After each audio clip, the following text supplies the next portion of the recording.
Hoje, a gente continua na sequência de Mateus 9, que é onde nós terminamos ontem no verso 38, e hoje eu começo o capítulo 10, do verso 1 ao verso 4, falando dos nomes das escolhas dos discípulos de Jesus.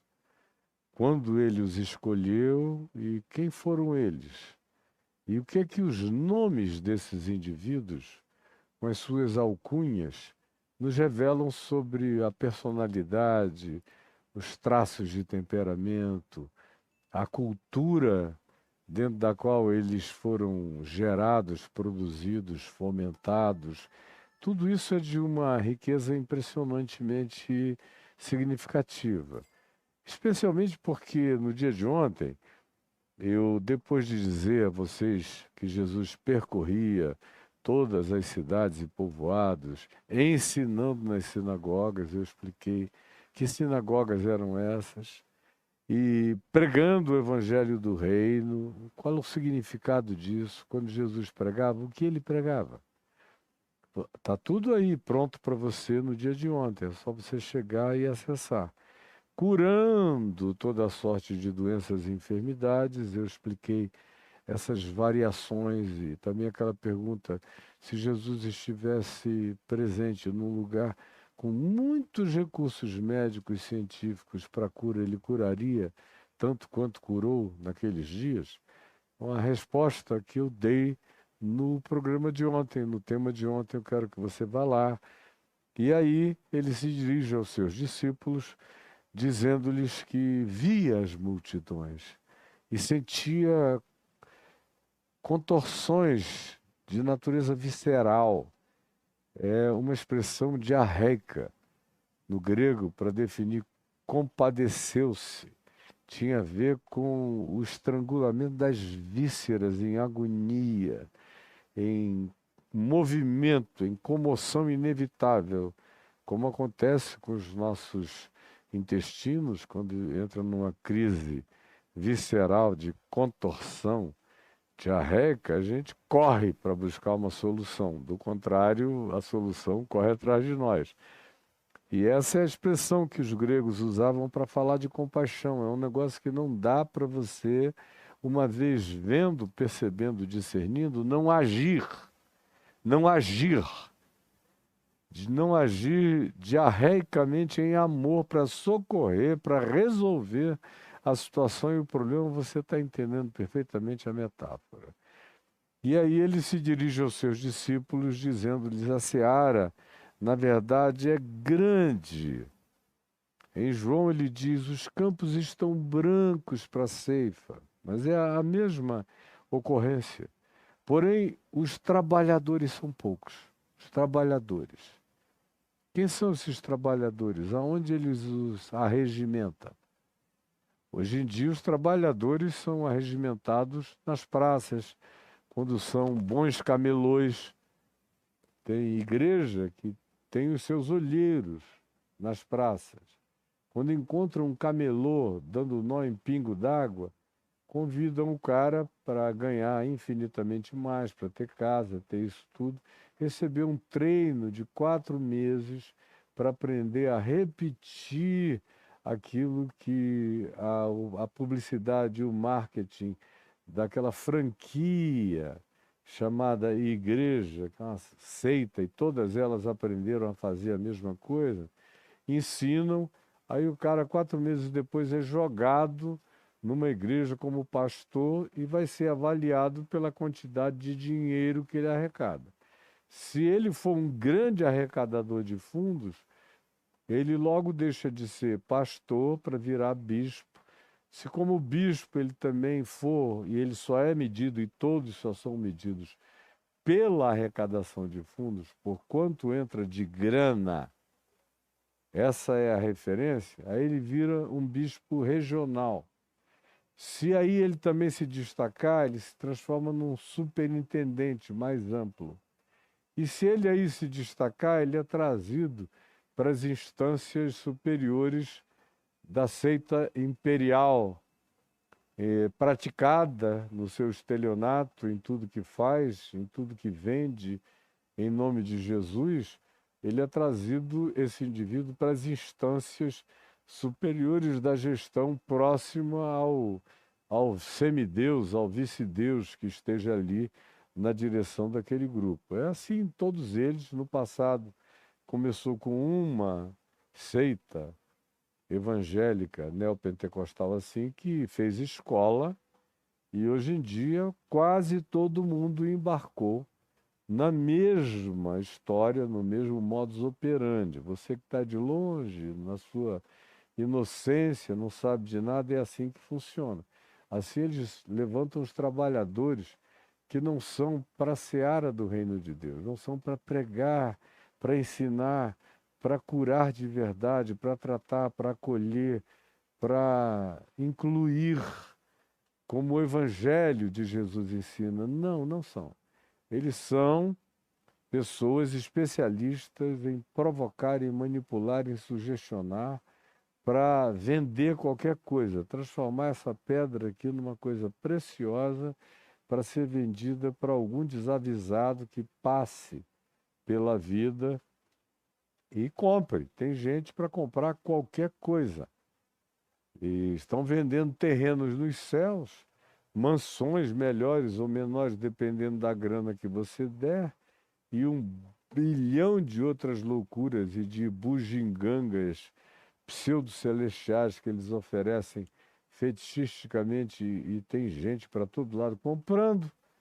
Então, os trabalhadores contemporâneos são esses capazes de provocar grande levantamento de fundos. Como a gente viu outro dia, um cara aí na televisão que todo mundo conhece e que eu conheço a vida inteira, dizendo: já tentei todos os modos de tirar dinheiro, de levantar a oferta. Aí os trouxas ficam aí levantando oferta, não sabem por que não se dão bem. Eu vou ensinar você o método certo para pegar a oferta, para deixar de ser trouxa.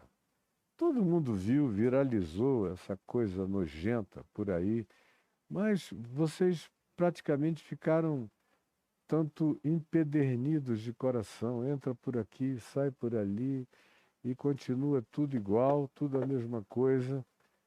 Você diz que não gosta, mas continua tudo a mesma gosta. E não mudam nada, dando suporte para essas loucuras continuarem.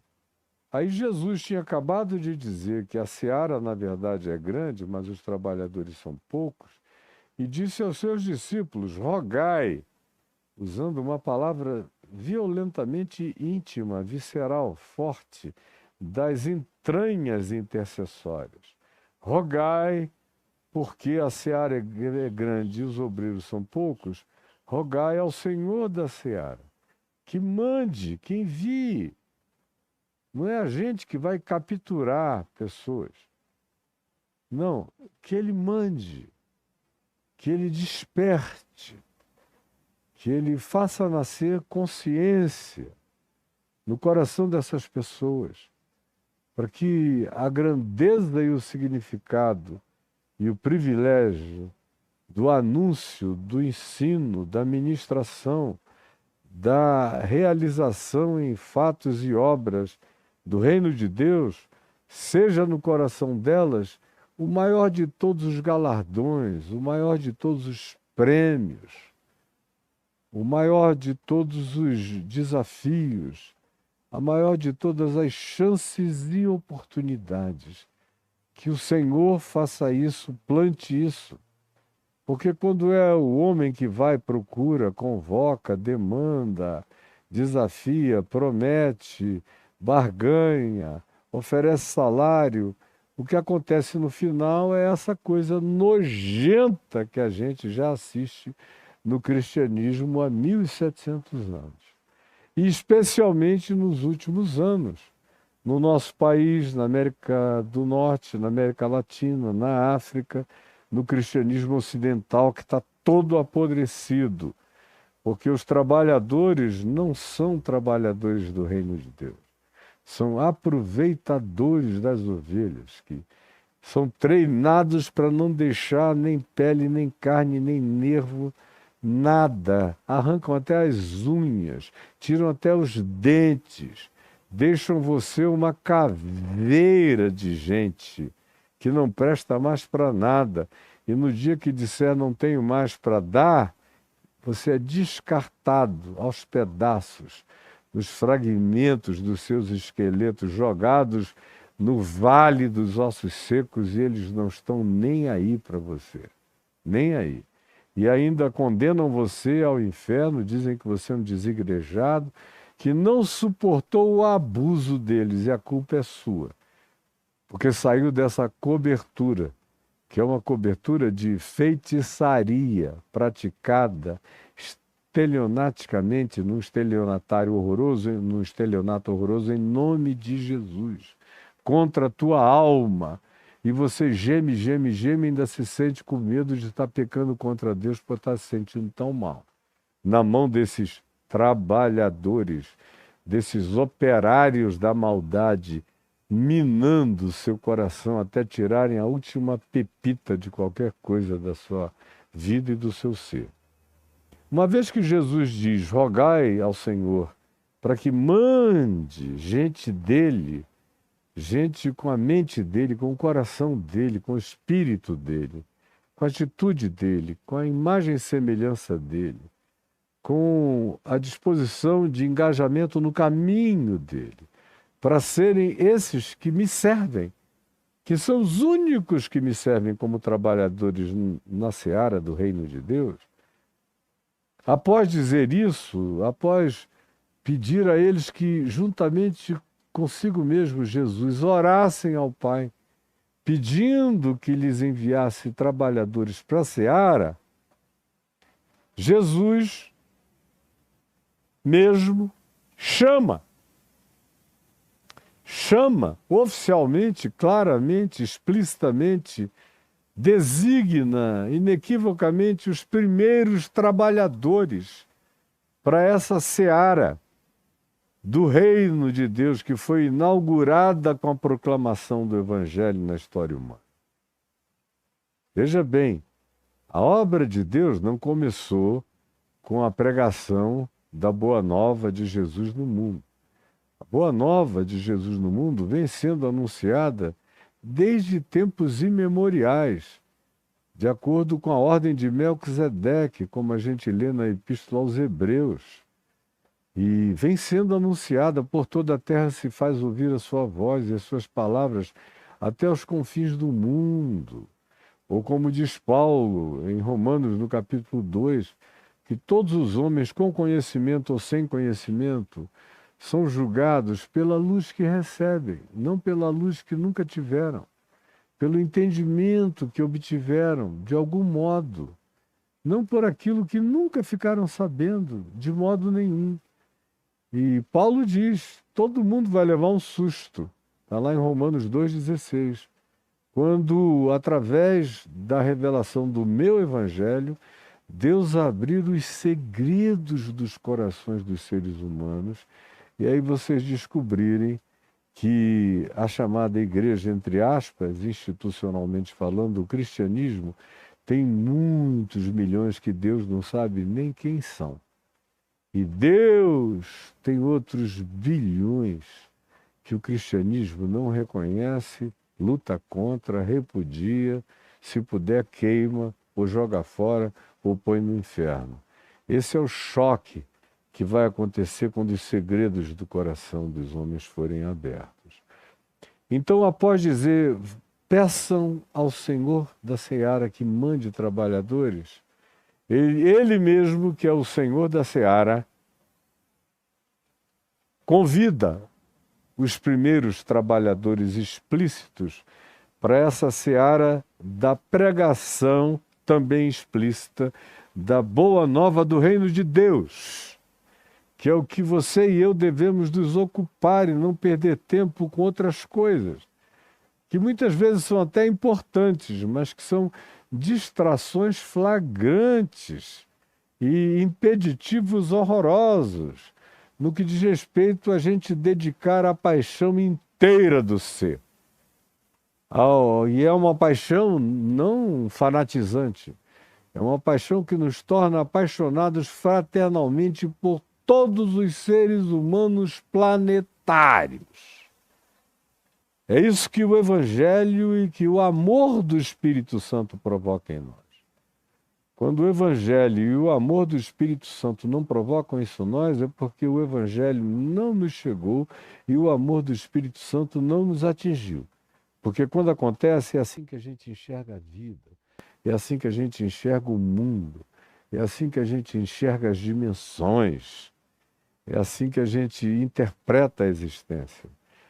Aí ele, uma vez dizendo, rogai para que o Senhor da Seara mande, ele mesmo chama os primeiros, porque ele é o verdadeiro Senhor da Seara. E o capítulo 10 inicia dizendo, tendo chamado os seus 12 discípulos. Os seus 12. Eu acho interessante, primeiro, essa expressão, os seus 12. Antes disso, ele diz, rogai ao Senhor. Aí ele diz, ele mesmo chama, tendo chamado.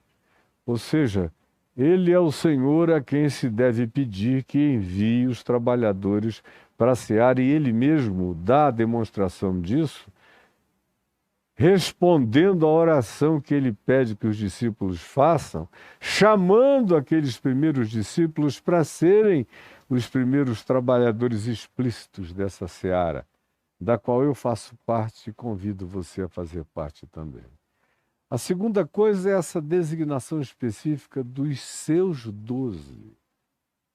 E o número 12 é um número que se repete muitas vezes no contexto da Bíblia e no contexto da história e da cultura universal de todos os humanos.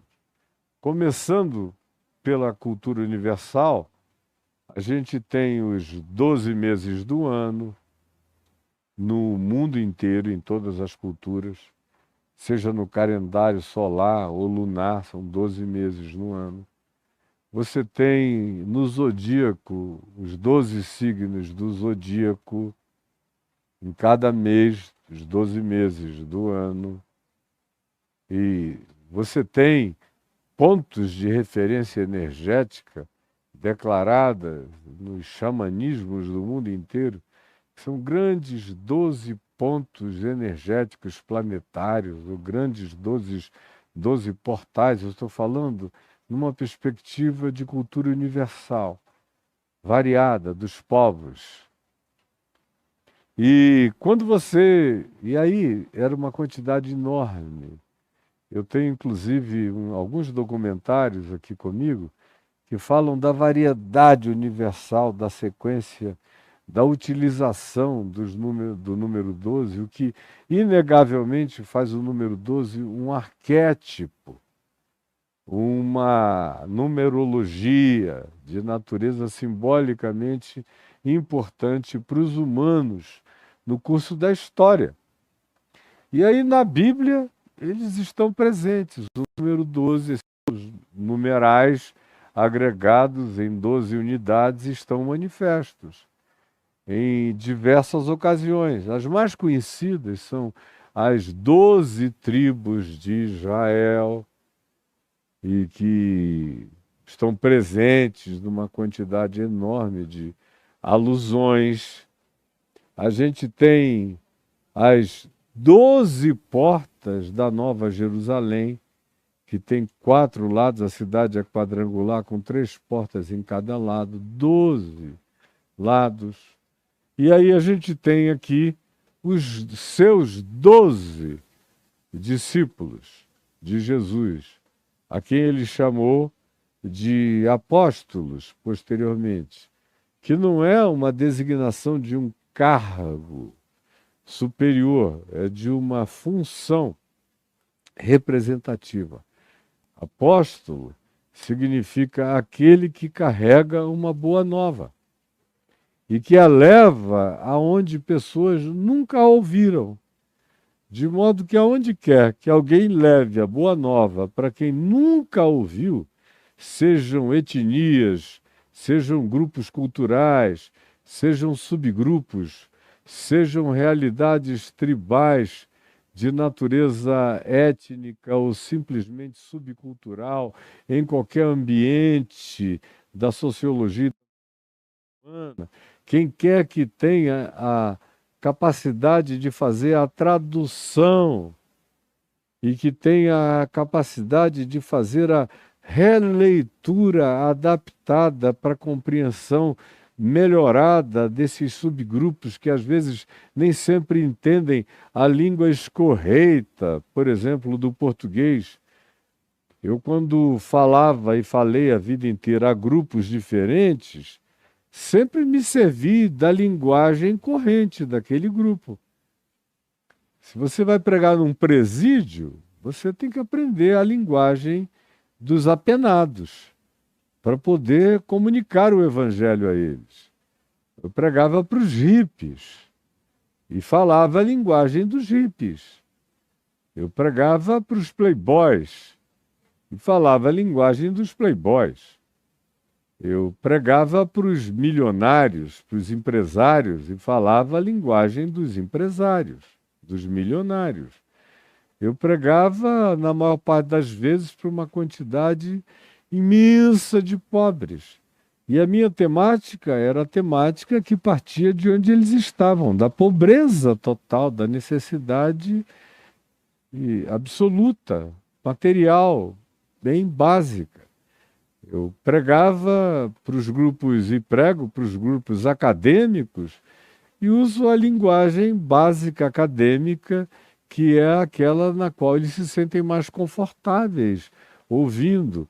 Ou seja, o recurso vernacular, o recurso semântico, o recurso da variedade de línguas, é algo que aquele que quer ser um apóstolo, um levador da boa nova para grupos que nunca ouviram, para subgrupos que nunca discerniram essa palavra, precisa aprender.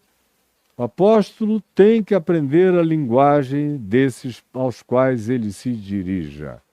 Isso é o significado de ser um apóstolo. Óbvio, tem aqueles 12 apóstolos de Jesus, que foram também testemunhas oculares da sua ressurreição e dos fatos, começando no batismo de João até a ressurreição de Jesus. Esses são inigualáveis. Esses são irrepetíveis. É acerca desses que o Novo Testamento diz que nós fomos erigidos,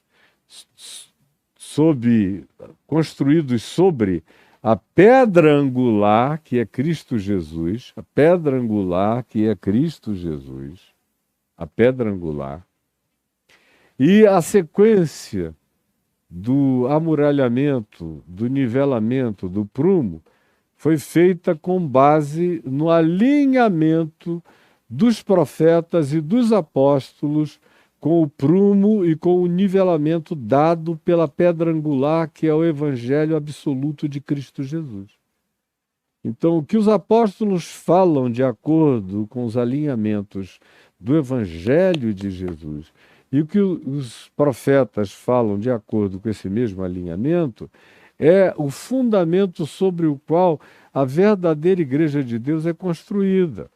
Não é sobre as opiniões de fulano, beltrano, nem de doidos americanos, nem de profetisas americanas que disseram que tiveram revelações, nem desse pessoal que anda chutando a bola para dentro do inferno e mandando vocês correrem atrás, aí na internet, para todo lado. Me dá compaixão de ver a ignorância de milhões e milhões e milhões. Isso aí não tem nada a ver com Jesus. O que eles chamam de igreja ali é uma congregação para reunir os explorados e os manipulados. Não é a igreja de Cristo Jesus, é só um apelido manipulativo. Mas eu é que sou herege, vocês me acusam porque não entendem nada. Quando Jesus chamou esses 12 figurariam como evangelhos ambulantes da Boa Nova, porque nenhum deles recebeu a incumbência, andando com Jesus, do batismo de João até a ascensão de Jesus aos céus. Nenhum deles recebeu a incumbência de ser escriba de Jesus, de ser o historiador de Jesus. Jesus não disse para nenhum deles, olha, tu que és o mais desenvolto em línguas, em vernáculo, tanto em aramaico, quanto em hebraico, quanto em grego, serás o meu escriba, anotando tudo enquanto a gente anda. Não, não deu essa missão para ninguém. Ele confiou na memória, confiou no coração, e antes de ir, disse, eu não deixarei vocês órfãos, o meu espírito vai fazer vocês lembrarem de todas as coisas que eu vos tenho ensinado. Por isso eu gosto e não troco. Estou satisfeito com os 4 evangelhos, Mateus, Marcos, Lucas e João, porque eles são coerentes entre si, diferentemente dos muitos evangelhos apócrifos do segundo e do terceiro séculos, que são profundamente incoerentes, tanto incoerentes entre si, quanto em relação a esse eixo de prudência, de bom senso, de coerência que a gente encontra no testemunho desses, que quando não foram os escritores diretos do Evangelho posterior, foram aqueles que narraram de maneira direta para os escribas secundários, vivos, alguns dos quais também acompanhantes de Jesus entre o batismo de João Batista e a ascensão à presença de Deus, de modo que esses 4 evangelhos são aquilo que nos oferece, de maneira textual, uma pedra fundamental para fazermos uma síntese e uma sinapse do entendimento da mente de Cristo. E as outras coisas que se alinhem, os profetas e os apóstolos. Encontrando esse alinhamento, está feito o fundamento para erigir a verdadeira Igreja de Cristo, a verdadeira catedral espiritual, universal de Deus no mundo, o verdadeiro corpo de Cristo que carrega dons, solidariedades e leva em si mesmo o enervamento da sensibilidade do Espírito Santo por todo o mundo.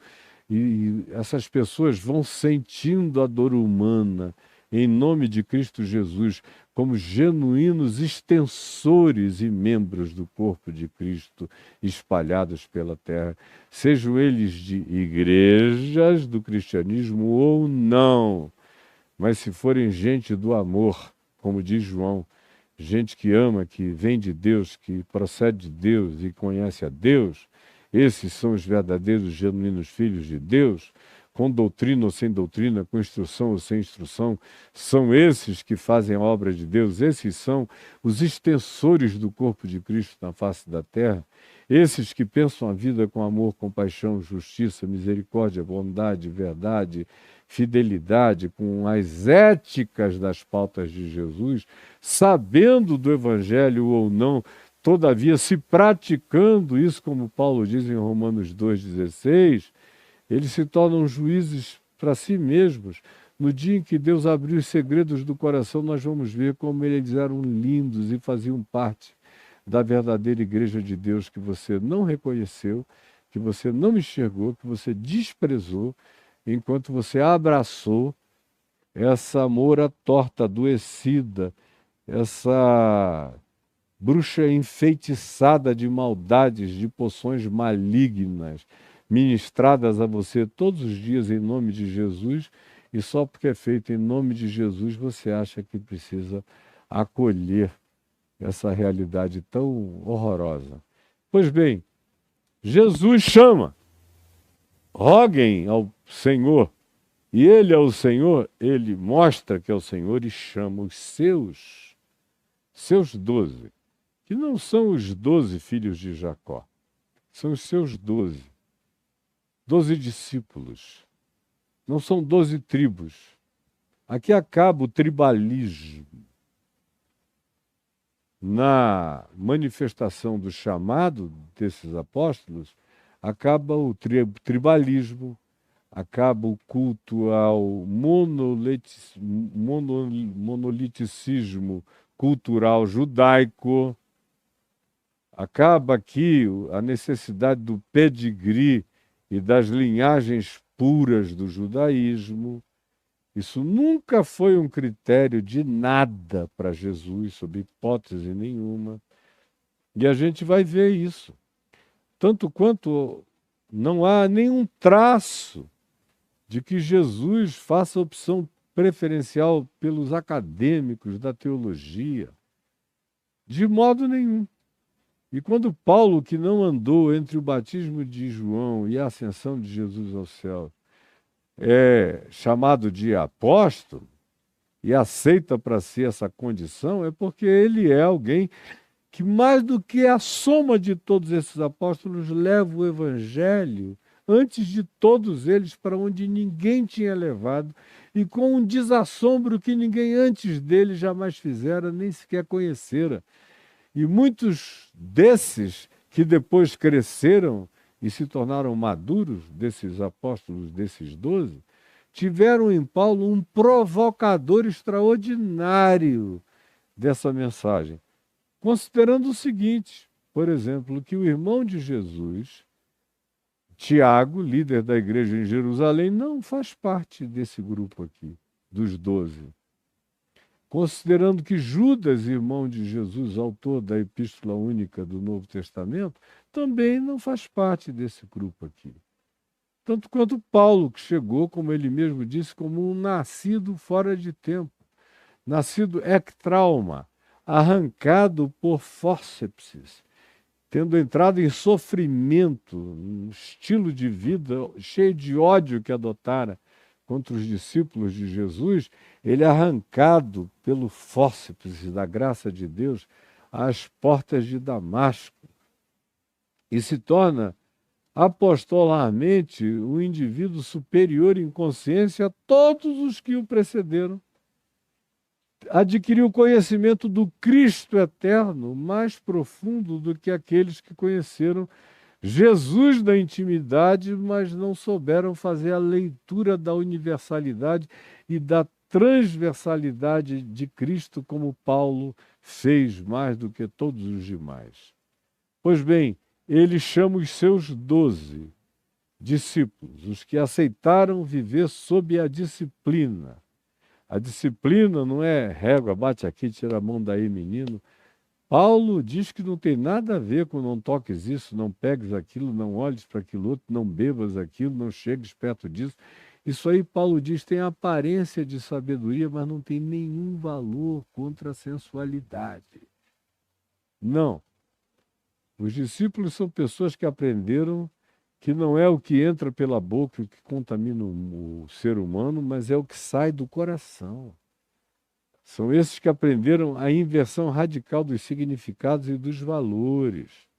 Esses são os discípulos. São os que aceitaram a disciplina do Evangelho, que está bem explicitada, como eu fiquei meses com vocês expondo aqui em Mateus, do capítulo 5 ao fim do capítulo 7, no chamado Sermão do Monte, nos oráculos do Senhor. Esse é o Evangelho a ser ensinado. Esse é o caminho, a verdade e a vida a serem ensinados a todos os homens. Não é, olha, Jesus morreu por ti na cruz.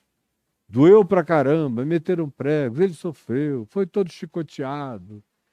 Quem quer agora levantar a mão, dizendo que aceita Jesus, levante a mão. Aí o cara levanta a mão, é catequizado dentro do cristianismo, recebe um batismo, não entende nada, não aprende a ser humilde de espírito, nem manso de coração, nem solidário, nem misericordioso, nem a ter fome e sede de justiça, nem a ser um manso, nem a ser um construtor de pontes, um genuíno filho de Deus. Não aprende nada disso, mas vai cheio de arrogância religiosa, emerdalhar o planeta com a sua atitude perversa e com a sua arrogância e soberba, fazendo prosélitos, como diz Jesus em Mateus 23, 2 vezes mais filhos do inferno do que eles próprios.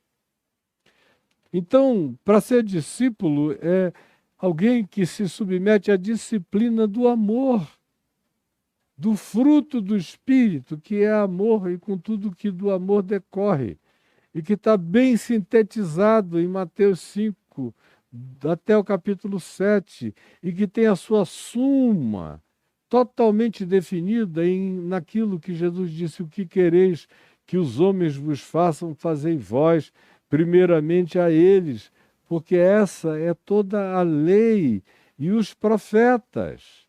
Façam isso. Amai-vos uns aos outros como eu vos amei. Um novo mandamento eu vos dou, que vos ameis uns aos outros, assim como eu vos amei. Esse é o novo e é o único mandamento. Quem ama, cumpre o resto todo naturalmente, sai pelos poros. O amor não precisa de catequese. O genuíno amor ágape de Deus, quando entra na gente, esse amor que aprende a se dar, se sacrificar, se doar primeiro ao próximo, já vem com tudo pronto no coração. Agora, se não houver amor, pode catequizar o que você quiser, nada aproveitará, continua todo mundo tosco, empedrado, impermeável, feio, enojando o evangelho e alimentando o cristianismo, que é essa coisa amorfa, essa hidra que não tem nem DNA de Jesus sequer em si mesmo. Então ele chama os seus 12 submissos à disciplina do Sermão do Monte, do ensino do amor, do mandamento único que ele nos deu. E deu-lhes, Jesus, autoridade. Essa autoridade transferida, essa exousia, que é aquilo que eu atribuo a alguém, e que, em sendo Deus atribuindo isso a mim, e dando isso a mim, e designando isso, e vindicando isso na minha vida, vindicado está. E ninguém tira e ninguém arranca. Porque, como diz Paulo em Romanos, no capítulo 11, os dons e a vocação de Deus são irrevogáveis. Pois bem, deu-lhes autoridade. Eles receberam essa autoridade sobre espíritos imundos, sobre os quais eu venho falando. Aqui, um fragmento aqui, outro ali, mas já deu para vocês irem montando um significado de quem sejam esses espíritos imundos. Ontem mesmo e anteontem eu falei bastante a respeito deles aqui. Deu autoridade para os expelir, sai! E não tem a ver com grito. Eu já expeli muito demônio só olhando para eles. E eles dizendo, não me olhe assim, é insuportável esse olhar de amor, eu não aguento. E olha, pernas para que te quero, foram embora, eu não abri nem a minha boca. Como eu já fiz isso tanto à distância, pessoas me telefonam dizendo, eu estou com uma pessoa terrivelmente endemoninhada aqui, tá arrebentando tudo, é um negócio horroroso, não tem quem segure. E eu digo, bota aí no Viva Voz. E faço uma oração daqui, sem nenhum histrionismo, sem nenhum histerismo, sem nenhuma gritaria, tomando posse da autoridade que é minha em Cristo Jesus, como um discípulo autorizado pelo Evangelho, eu digo, deixa essa pessoa em nome de Jesus. E sabe o que acontece? Eles deixam, eles obedecem, eles vão embora. Ora, lá em Atos 19 se diz que até mesmo objetos do uso pessoal de Paulo, por exemplo, um bilhetinho que ele guardasse, como eu guardo tantos, esse aqui é da minha mulher, tão lindo, meu marido, meu amor, eu guardo. Tem anos esse bilhete, me fez tanto bem quando ela botou isso aqui um dia. E aqui dentro da minha Biblinha está cheio de coisinhas assim. Eu marco a minha Bíblia com sinais de amor.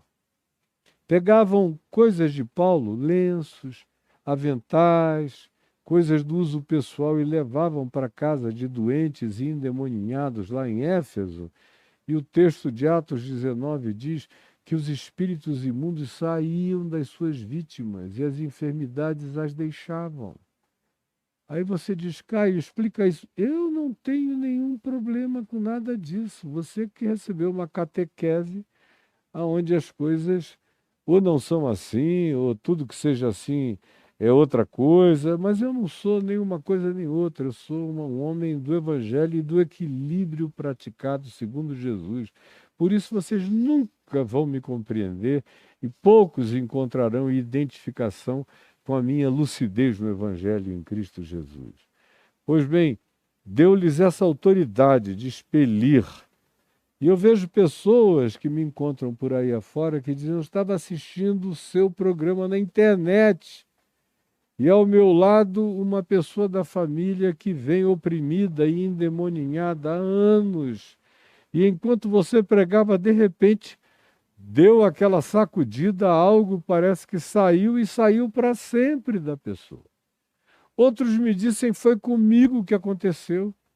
Eu sentei ali com ódio, tomado de um ódio demoníaco, sem entender quase nada, mas de repente algo maior do que a resistência diabólica dentro de mim me penetrou com uma graça de um amor que eu não conhecia, e aquilo foi arrancado com a mão.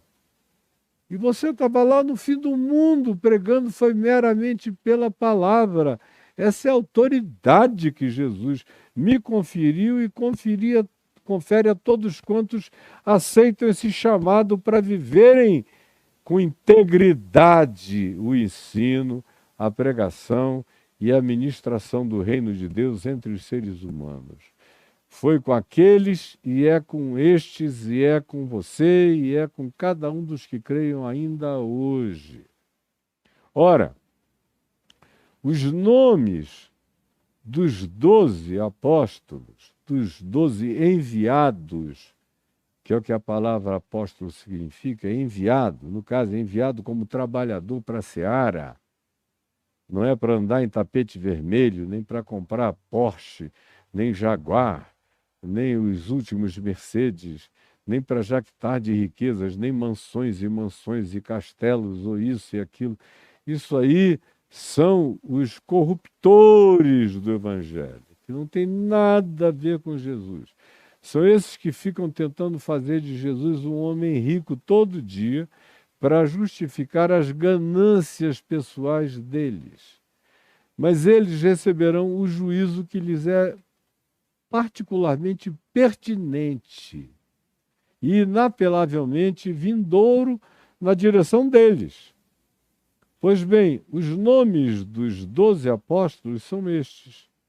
Primeiro, Simão, que é um nome bem judaico, a quem Jesus atribuiu um sobrenome, Pedro, que no caso vinha do aramaico e que designava, era o nome Céfar, que no aramaico significa fragmento de pedra.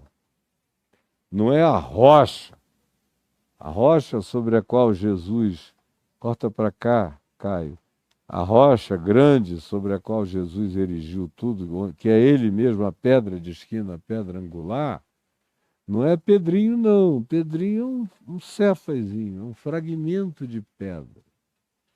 Ele faz parte do resto da construção, como eu também faço, toda vez que o que sai da minha boca é o evangelho puro, simples, genuíno, e às vezes até muito mais lúcido do que Pedro conseguiu compreender nos dias dele. Tanto é que Paulo teve que advertir a Pedro muitas vezes de coisas que Pedro não tinha alcançado, mesmo tendo andado física e historicamente com Jesus. Simão, que tem origens bem judaicas, mas não religiosas, porque ele foi criado na Galiléia dos gentios como um pescador, passava pela sinagoga, que era bem do lado da casa dele, mas não era um cara religioso, nem devoto, nem nada disso, nem instruído na lei, não sabia muita coisa dos profetas. Jesus não procurou acadêmicos como condição sine qua non para esse envio. Nem disse que sem esse treino minucioso, cheio de academicismo, a pessoa não está preparada. Ele está procurando, antes de tudo, é caráter. Como Paulo diz em 1 Timóteo, no capítulo 3, do verso 1 ao verso 7, ele só diz uma vez que sejam aptos para ensinar. Tem que ser apto para ensinar.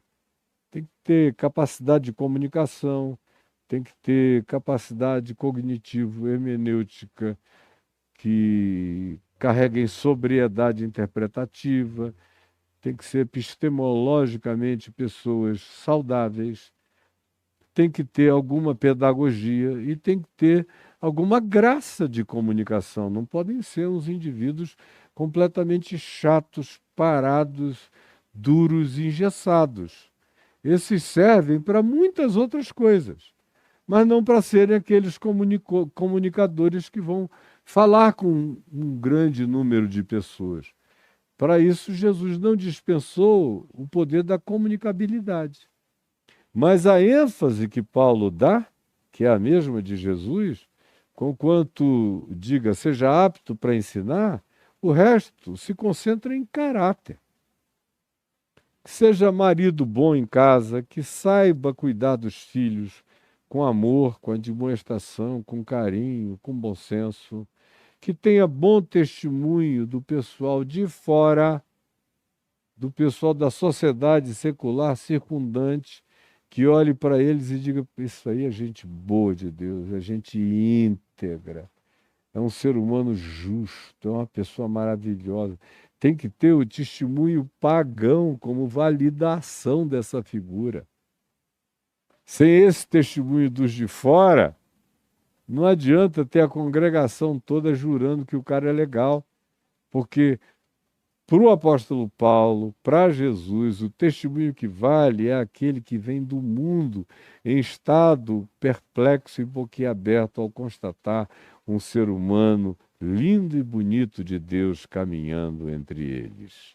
Pois bem, Simão tem esse nome, que é judaico, embora ele próprio não tenha um pingo de religiosidade e de treinamento religioso nele. É uma figura muito mais identificada por esse outro nome aramaico, Cefas, porque ele é uma pedra lascada, ele é um ser cortante, ele é um indivíduo que é um fragmento que lasca, ele é uma lasca às vezes desconfortável, mas é fundamental que ele esteja ali com as características que superabundam dele na descrição dos 4 evangelhos. Ele é o indivíduo mais exposto, é o que mais ousa falar, é o que mais erra, mas também é um dos que mais acertam. É um indivíduo com algumas perguntas importantes que arrancaram de Jesus respostas de natureza essencial.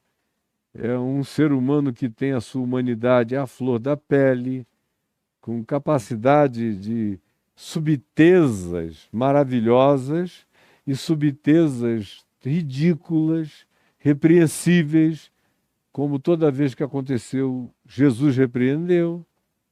Ele é um indivíduo que tem arroubos de coragem, mas nem sempre tem coragem de sustentar o que ele prometeu na hora em que o aperto chega. Ele tergiversa, ele vacila, ele dissimula. Não foi só quando traiu a Jesus 3 vezes na casa de Caifás. A gente vê Pedro na mesma dissimulação lá antes de ir batizar Cornélio em Atos 10, na casa de Simão o Curtidor. A gente o vê na mesma tergiversação, na mesma vacilação, quando Paulo adverte em Gálatas, nos capítulos 1 e 2, foram escritos para Pedro e Barnabé, que tinham caído da dissimulação dos judaizantes de Jerusalém. A gente vê Pedro tem essa dificuldade. O que em Paulo superabunda de assertividade, em Pedro pode haver assertividade, tanto quanto pode surgir subitamente uma determinada recuada autopreservativa. Faz parte da personalidade, da fraqueza dele, da gente compreendê-lo. Tem coisas lindas nesse homem e tem coisas de fragilidade humana a serem percebidas. Nada demais, todos nós temos nossas coisas melhores e nossas coisas que não são tão boas assim. Mas esse cara, apesar disso, assume uma liderança pelo papel de protagonista de comunicação, pela capacidade de correr primeiro, de pegar as redes, de puxar para a praia, de dizer é um fantasma. Aí Jesus diz: ó, não, sou eu. E ele diz: então, se és tu, deixa eu ir andando sobre as águas. Ele tem esses arroubos incomparáveis. Depois afunda, mas é socorrido. E daí? Eu prefiro um cara assim do que aquele que não se expõe para nada, que se protege de tudo, ou que só fala depois que já está tudo resolvido, ele chuta o cão morto. Esse aí não é aquele com quem eu me identifico exatamente. Eu posso até ter muito carinho por ele, mas para mim vai ser sempre um ente acovardado e que eu não chamo em primeiro lugar para nada. Até aceito uma colaboração dele, mas não boto muita fé, não. Ele está oferecendo, deixa ele fazer até onde ele aguentar, mas eu, para chamar para andar comigo, não serve. E Jesus preferiu um indivíduo que tinha esses arroubos e que tinha outras fraquezas, mas que era demasiadamente humano, radicalmente humano, como Pedro, do que as alternativas diferentes de gente de impecabilidade por omissão absoluta. Jesus não gosta de gente assim. E Paulo chama esses de covardes. E diz para Timóteo não assumir esse tipo de atitude acovardada, porque o reino de Deus demanda de nós não espírito de covardia, mas de poder, de amor, de moderação. É nessa perspectiva que a gente tem que aprender a andar. Então, o primeiro mencionado é Simão, também carregando o sobrenome de Pedro, pedra, fragmento de pedra no aramaico, Cefas. E André, seu irmão, que carrega um nome de natureza e de origem grega. Você encontra entre os gregos muitos Andrés. É sinal de que a família de Pedro, de Simão Pedro, Simão, filho de João, o Bar Jonas, Simão, filho de João, o seu João, e Johannes, que tinha um nome também, o pai de Pedro e de André, um nome judaico, tinha sofrido uma grande influência dos gregos no tempo da helenização ptolomaica e seleuca, que durou quase 400 anos naquela região. E depois, influência dos romanos também, em cujo meio havia a miscigenação, o sincretismo, não apenas cultural, mas de nomenclaturas e de designações de nomes, tanto nomes autênticos e genuinamente romanos, como nomes gregos também. E André é um desses nomes que revela essa abertura para o ambiente grego mais amplo do mundo que eles conheciam. Tiago já é um nome bem judaico, filho de Zebedeu, irmão de João, que também carrega um nome bem judaico, filho do seu Zebedeu, cujo nome é também completamente judaico. Então é uma familhinha mais judaica, embora não tão religiosa, do que, por exemplo, eventualmente a cultura da família de Pedro e de André. Aí você tem um quinto nome manifesto, é o de Filipe, sobre o qual eu falei lá em Herápolis, nessa viagem, num documentário que vai ficar pronto, sobre o martírio de Filipe e da filha dele lá em Herápolis. E as histórias de Filipe, as que estão na Bíblia, que a gente entende por inferência, o significado desse discípulo, como ele foi importante. E em todas as listas de apóstolos de Jesus, ele aparece em quinto lugar, mostrando que é uma pessoa que, pela própria participação dele nas narrativas do Evangelho, ele teve uma certa preeminência dialogal no grupo. Mas o nome dele é absolutamente grego. É o nome do pai de Alexandre o Grande. Filipe era um nome repetidíssimo na cultura grega e, posteriormente, na cultura greco-romana. Não é à toa que quando os gregos chegaram lá em João 12, querendo falar com Jesus e trazer um recado para Jesus, que o Novo Testamento em João 12 não narra, mas a gente conhece pelas narrativas paralelas, que era uma mensagem do rei de Edessa, mais ou menos para tentar fazer de Jesus um ser como Apolônio de Tiana, que tivesse uma vida longeva e que fosse um sábio universal. E Jesus disse: não, eu vim para esse dia, para essa hora, para esse tempo. E se o grão de trigo caindo na terra não morrer, fica ele só, mas se morrer, produz muito fruto. Pois bem, esse Filipe foi chamado pelos gregos logo de cara pela identificação grega do nome dele. As coisas não acontecem acaso, não. É porque eles olharam, viram um monte de gente com o nome de judeus, mas tinha um discípulo ali chamado por um nome grego, Filipe. Aí Filipe vai e procura um outro, vai com André. E aí reúnem nomes gregos e cultura grega para levarem esse pedido dos gregos de verem a Jesus. E tem uma quantidade enorme de coisas sobre Filipe que vocês vão assistir no documentário que eu gravei. Aí tem Bartolomeu.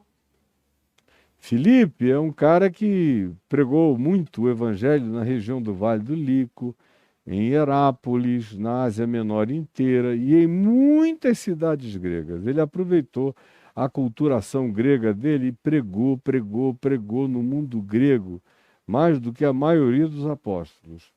E Bartolomeu já teve uma outra designação de caminho para a sua vida, mas todos eles encontraram um caminho, onde eles tiveram a sua relevância maior. É o caso de Tomé, que a tradição diz que foi para a Índia. E encontrou ele próprio, que era um indivíduo questionador, perguntador, encontrou um lugar cultural de relevância no meio dos indianos, para onde ele levou o Evangelho de Cristo Jesus. E aí você tem Mateus, a quem se atribui esse Evangelho aqui, e que carrega esse nome bonito, presente de Deus, que era o publicano, um cara de extrema direita, que seria classificado como um colaboracionista romano. De modo que Jesus também não está nem um pouco preocupado com a designação ideológica do cara. Eu tenho muitos amigos chamados progressistas, eu não gosto dessa terminologia para mim, porque o Evangelho não é progressista. O Evangelho é uma boa nova eterna, que não precisa de alcunhas geracionais, nem de atualizações geracionais. Eu não gosto delas para mim, eu sou apenas um proclamador do Evangelho. A atualização dele está garantida pela minha relevância e pertinência de pregação dele em cada momento geracional da minha vida. Pois bem, eu tenho amigos progressistas que jamais deixariam o Mateus entrar em nada. Não, esse cara é um colaboracionista romano, ele votou no fulano, ou ele é um minion, ele é isso, ele é aquilo. Enfim, em nome do evangelho progressista, o que se pratica, com licença,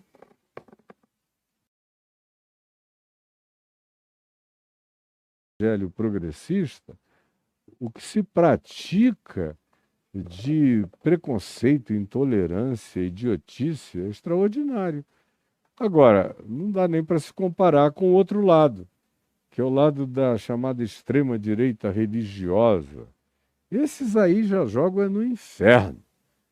Botam todo mundo que não frequenta a congregação deles, que não vota o voto deles no candidato deles, já está todo mundo perdido. Esses aí é um negócio horroroso. No entanto, Jesus chamou Mateus, o publicano, que era um cara de direita política, colaboracionista, que trabalhava contra tudo o que Jesus, como pauta prioritária, estabelecia. Mas o homem creu em Jesus